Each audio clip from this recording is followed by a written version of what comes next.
નજાભાઈ છે. હું ધોરણ 5 માં અભ્યાસ કરું છું. મારી શાળાનું નામ દાખા પેકેન્દ્ર શાળા છે. હું તમને આજે એક વાર્તા કહીશ, તમે ધ્યાનથી સાંભળજો. વાર્તા નામ છે દીકરીને ઘેર જવા દે. એક મોટું ગામ હતું. ગામમાં એક ડોશીમાં રહેતા હતા. ડોશીમાં બહુ જ હોશિયાર હતા.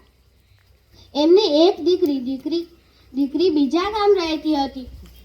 બીજું ગામ પણ મોટું હતું.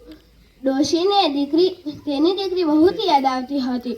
એટલે ડોશી કહે, આજે તો મારી દીકરીને ઘેર જવું છે.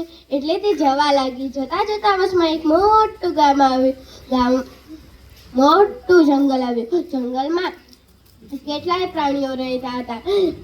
તો ડોશી થોડી આગળ ગઈ ત્યારે એને એક શિયાળ મળ્યો. શિયાળ કહે, ડોશી ડોશી હું તને ખાઉં. ડોશી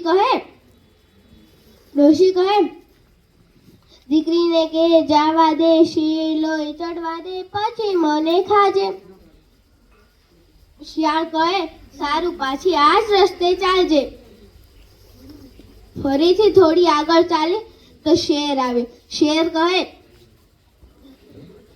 ડોશી ડોશી હું તને ખાઉં. ડોશી કહે, શેર લોહી ચડવા દે, પછી મને ખાજે.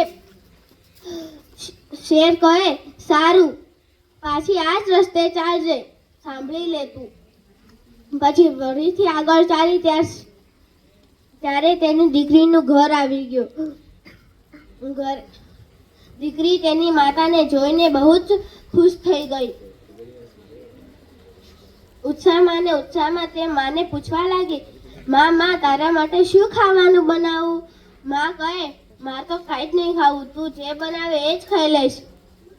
પછી તે એમાં જ 4 દિવસ જતા રહ્યા અને ડોશીને ઘરે જવાનો વખત થઈ ગયો. ડોશી ઘરે જવા લાગી. દુખી રહેતી. દીકરી કહે, માં તું એટલી દુખી કેમ છે? તારે હવે ઘરે નથી જવું? ડોશી કહે, બેટા હું ઘરે જાઉં, પણ હવે તો હું મરી જઈશ. એટલે દીકરી કહે, અરે માં તું કેમ એવી વાત કરે છે? તો ડોશી કહે, હું આવતી હતી ત્યારે એક મોટું જંગલ આવ્યું. જંગલમાં બધા પ્રાણીઓ કહે, ડોશી ડોશી અમે તને ખાઈએ એમ કરતા હતા. એટલે હવે તો હું મરી જવાની જ છું ને. દીકરી કહે, ના તું નહીં મરે. મારી પાસે એક ભંભોટિયું છે, તું ભંભોટિયામાં બેસી જા ને પછી જતી રહેજે. ડોશી કહે, અરે તો આ વાત તારે પહેલા કહેવી જોઈએ ને, હવે કેમ કીધી? દીકરી કહે, હવે માં તમે આ ભંભોટિયામાં બેસી જાઓ અને પછી હું એક ધક્કો મારું ત્યારે તમે ઘરે જતા રહેશો. ડોશીને ભંભોટિયામાં બેસાડી અને ભંભોટિયાને ધીમેથી એક ધક્કો માર્યો એટલે ભંભોટિયું ચાલવા લાગ્યું. આગળ જતા એક શિયાળ આવ્યો. શિયાળ કહે, ભંભોટિયા તે એકે ડોશીને દેખી? ભંભોટિયું કે, ના મેં તો એકે ડોશી નહીં દેખી. પછી અંદરથી ડોશી બોલ, ચાલ ભંભોટિયા આપને ઘર. પાછું ભંભોટિયું આગળ વધ્યું. આગળ જતા શેર આવ્યો. શેર કહે, ભંભોટિયા તે એકે ડોશીને દેખી? ભંભોટિયું કે, ના મેં તો એકે ડોશી નહીં દેખી.